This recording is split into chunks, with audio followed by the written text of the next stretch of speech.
Hey, how's it going YouTube? This is Spearfield7. Today we're going to talk a little bit about map remakes in the franchise. The Resistance DLC dropped yesterday, which brought us 3 new maps, a new war map, and a new zombie map. And honestly, I've had enough fun with the game that I went ahead and put down money. I paid for the DLC. It was like $14.99, something like that, no tax. I'm not going to buy the season pass because I have a feeling like every single year by April I'm going to be kind of done with this game. I play a lot of war and it was worth it just for the new war map. But anyways, if you enjoyed this video, please remember to rate and subscribe. It really helps out the channel, especially leaving comments if you want to talk a little bit more about the subject matter that we talk about on this channel. And stay tuned. At the end of this video, I have a world record clip. I don't go for stats, I don't go for world records, but when they happen, I post them. Black Ops 3, I got the world's fastest gun-only kill chain. In Modern Warfare Remastered, I got the world's fastest 15 streak. Basically, I just play to have a good time, but sometimes, you know, your boy snaps and good things happen. Yesterday I was playing around some TDM, some kill confirm, just to kind of get an idea of the new maps. I really don't like the new maps. Big surprise, huh? But I noticed when I was playing the map Occupation, I'm like, this is really familiar. And it turned out it was deja vu all over again, because this is actually the map Resistance from Modern Warfare 3, remade in the new sort of current gen Call of Duty style. And I can just imagine Michael Condrey in a board meeting that's like, let's remake Resistance. Get it? Resistance DLC? Do you get it? Do you understand what I'm trying to do here? Oh god, I'm so clever.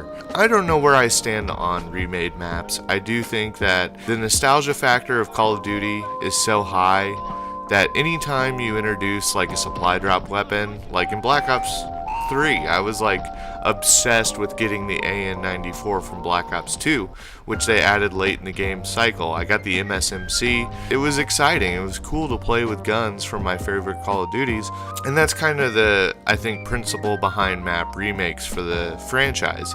It gives people kind of a joyful stroll down memory lane to when Call of Duty was not complete garbage. But something about the Call of Duty map remakes just kind of rubs me the wrong way, and I guess this video is kind of me trying to sort out all of this stuff. While it does feel like the Modern Warfare 3 map Resistance, there's something a little bit off about it, and I think that there's a lot more props, a lot more clutter, a lot more lighting effects. It's harder to see people on this map than it was in that original game, but it just plays a little bit different, and I don't know what it is, but when I was looking up Modern Warfare 3 gameplays, I did notice one thing. Hit detection was a lot better back in the day, and I don't understand how 10 years after that game came out, or however long it's been, the connection quality issues from game to game persist and have actually gotten worse. And don't get me started on the original map designs that have come out in the past 3 or 4 Call of Duty titles. The design of the maps has just fallen off completely. There are usually only 1 or 2 every year that are, I think, memorable, good Call of Duty maps. Black Ops 2 was the last game that had decent maps.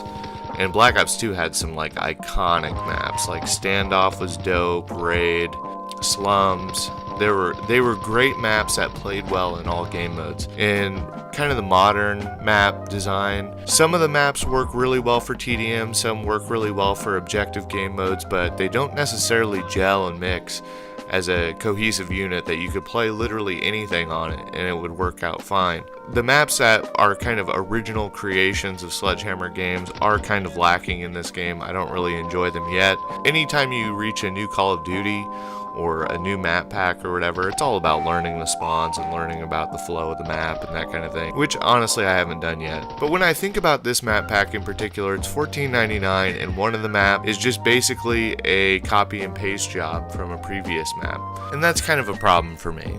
It kind of shows that there's a lack of creativity or a lack of initiative to create new content. They're too busy making pistol grips that nobody in game can ever see, as opposed to studying when maps worked really well and taking those benefits and those kind of strong points and adding them to brand new maps. I can't really recommend the DLC package.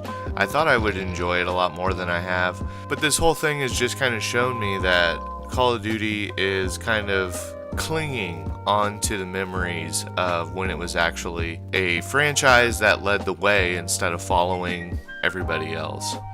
At the end of the day, I think if you're a fan of a particular franchise, whether it's NBA 2K or Call of Duty, it's one of those things where you really wish that they would give you fresh material, but it seems like every time we give these companies free rein to do so, it creates this weird negative feedback loop where it's like, okay, we wanted some new stuff, but we didn't want it like that. So I guess on the developer side, it's kind of a difficult thing to balance.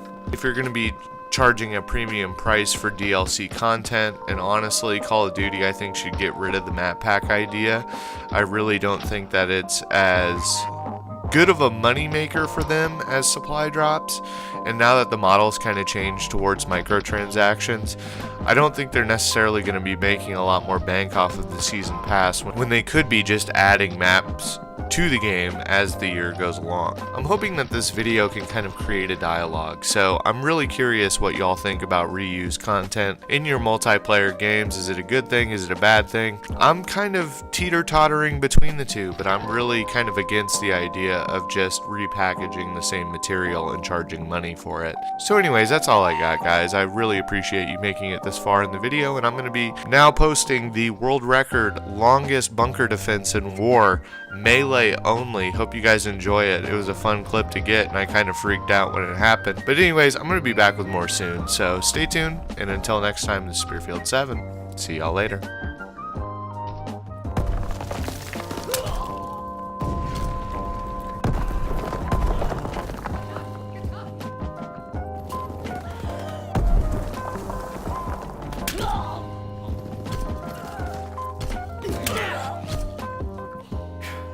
Protect the bunkers!